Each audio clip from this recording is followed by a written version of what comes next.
Time's up, the proctor says, collecting your exam paper.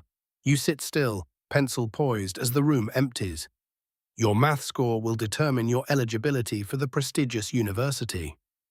You've taken this exam twice before, and the math section has always been your downfall.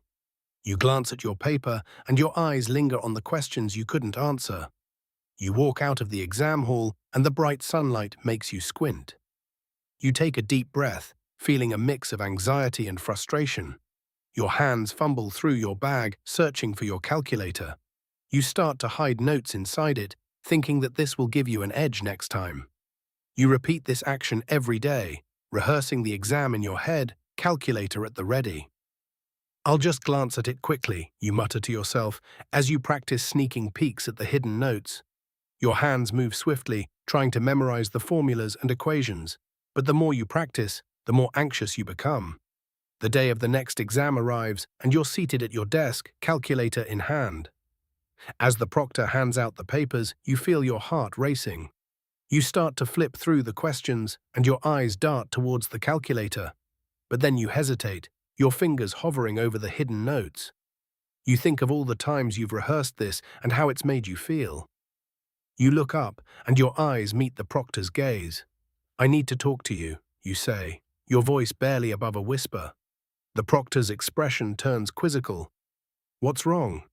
You take a deep breath and push the calculator away. "I was going to cheat," you admit, feeling a wave of relief wash over you.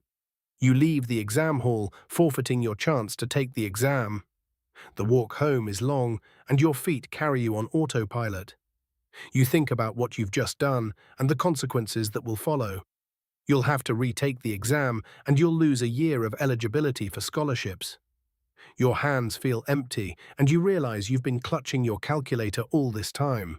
You let it slide into your bag, and your fingers brush against a worn math textbook. You pull it out and start to flip through its pages, taking in the familiar equations and formulas. You spend the next few months poring over the textbook, taking detailed notes in the margins. You help your peers understand difficult math concepts, and your own test scores start to improve gradually. You start to see the beauty in the equations and the way they fit together like a puzzle. Your hands move swiftly as you work through problem after problem. The textbook becomes your constant companion, and you find yourself returning to it again and again. You are focused on what you can control, and that is what makes the difference. You pay attention to your actions and let go of the things that are outside your control. This is what matters, and it is what you should focus on.